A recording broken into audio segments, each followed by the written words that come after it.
और गाना अच्छा लगा तो जोरदार करें, थोड़ा मोटा करें ना, बेस लग रहा है आपसे। और आदरणीय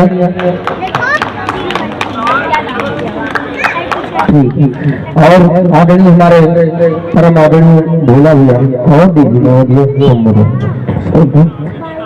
शक्ति दिया, मैंने बोलना पड़ेगा ना, हमारे भोला मिस्त्री जी कौन पड़ गए भैया, देखो माइकवा को भैया बोल रहा हूँ ना तो आप समझते नहीं है। शक्ति दिया इतना बड़े हैं, हर एक क्लास पे फटाके डाउन हो जाता है तो उसको देखना पड़ जाता है। और आदरणीय एक शेख जगह प्यार हमारे भोला मिस्त्री जी की तरफ से और हमारे मिंटू से परम आदमी बड़े भैया की तरफ से मैं चाहूंगा कुछ प्यार आएगा, हम कलाकार धन। क्या नाम है आपका? सानिया जी के लिए बाद जोरदार ताली बजाएंगे, जोरदार ताली। आप सिर पे पीछने वाली हल्दी लगती है, गर्मी में सर्दी लगती है, आपके चेहरे पे इतना रंग छुपा है कि आप कभी करीना तो कभी रानी मुखर्जी लगती है। इनके लिए बाद जोरदार ताली बजाएंगे। बहुत ही खूबसूरत अंदाज। आइए चैनल पे खूबसूरत कार्यक्रम होता हुआ और मैं चाहूंगा कि मेरा मोदी भाई मिंटू दिया गया है आपके पास में, आदरणीय है आप गार्जियन शुरू कर, रुको जाने के लिए बोलो तभी जाना है। आइए माफी बोला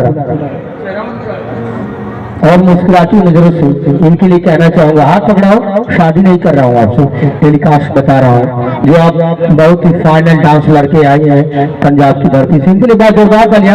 एक और गाना हो जाए, तमाम हितनाथ माता बहन सभी का चरण छूते हुए आदरणीय मैं चाहूंगा हमारे बड़े भैया का नाम है भाई।